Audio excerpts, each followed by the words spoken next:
ថ្ងៃនេះសូមមកឆ្លើយសំណួរមួយដែលបងប្អូនតែងតែសួរខ្ញុំមិនថា comment ឬក៏ក្នុង chat ចឹងណា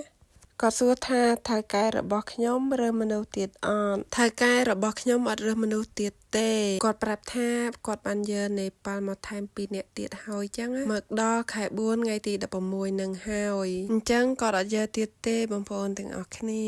បាននិយាយពីមុនវិញថៅកែរបស់ខ្ញុំគាត់អត់យកមនុស្សប្រុសច្រើនបែបនេះទេគាត់មានតែប្រុស2នាក់ឬក៏4នាក់តែឥឡូវគាត់យកប្រុសថែម2នាក់ទៀតឡើង6នាក់បាត់ហើយឥឡូវក្រឡេកទៅមើលសំណួរមួយទៀតគាត់សួរខ្ញុំថានៅអ៊ឹមសងមែនចាហើយបងប្អូនមួយចំនួនទៀតគាត់សួរខ្ញុំនៅតំបន់ណាដែរឥឡូវសូមឆ្លើយសរុបរួមត្រង់នេះតែម្ដងនឹងឯចាខ្ញុំអត់នៅអ៊ឹមសងទេគាត់ថាខ្ញុំនៅក្បែរនឹងអញ្ចឹងខ្ញុំនៅ043ដែរប៉ុន្តែនៅខាងឈុងជូបាននិយាយពីអ៊ឹមសងវិញថាខែ4ថ្ងៃទី13នឹងទៅលេងចូលឆ្នាំនឹងគេដែរដល់ពេលមើលអាកាសធាតុទៅថាភ្លៀង3ថ្ងៃអត់ដឹងថាបានចូលរួមដែរអត់ហើយក៏អត់ដឹងថាកម្មវិធីគេប្រារព្ធដែរឬក៏មិនទេបងប្អូនដែលនៅតំបន់ខាងអ៊ឹមសង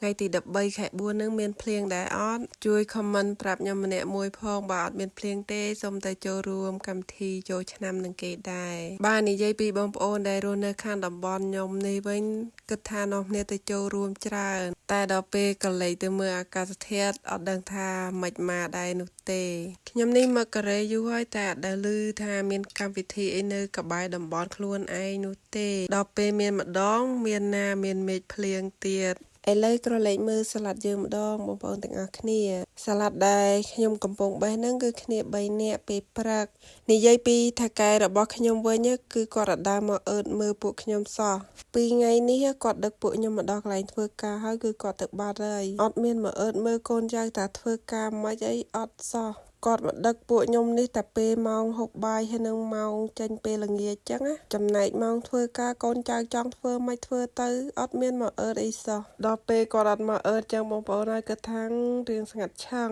រាល់ដងបេះជាមួយបងប្អូននេប៉ាល់ចឹងទៅគាត់ថាបានអ៊ូអដល់ពេលបេះគ្នា3នាក់អញ្ចឹងមិនដឹងថានិយាយពីអីពេលព្រឹកបេះ3នាក់ដល់ពេលល្ងាចគាត់ថែមមកក្រុមទៀតឲ្យបេះជុំគ្នាចូលមកក្រុមទៀតគ្នា4នាក់អញ្ចឹងទាំងអស់គ្នា7នាក់លើកនេះអត់មានបានបេះជាមួយបងប្អូននេប៉ាល់ទៀតទេគឺបេះជាមួយបងប្អូនខ្មែរយើងតែម្ដងតែវីដេអូដែលខ្ញុំកំពុងថតនេះគឺជាវីដេអូពេលព្រឹកឯងបងប្អូនទាំងអស់គ្នាបាននិយាយពីបន្លែដែលខ្ញុំបេះនេះវិញនៅចុងស្លឹកអត់សូវល្អទេបងប្អូនទាំងអស់គ្នាព្រោះថាតកែគាត់អត់តម្លាក់ទ្វារខែ4ហើយពេលយប់ក៏នៅតិចហើយពេលព្រឹកក៏ពួកខ្ញុំនៅពាក់អាវល្ងានៅឡើយដល់ពេលថៅកែគាត់អត់តម្លាក់ទ្វារពេលក្តៅមកមានណាចុងស្លឹកសាឡាត់អត់សូវល្អឯឡើងខ្មៅ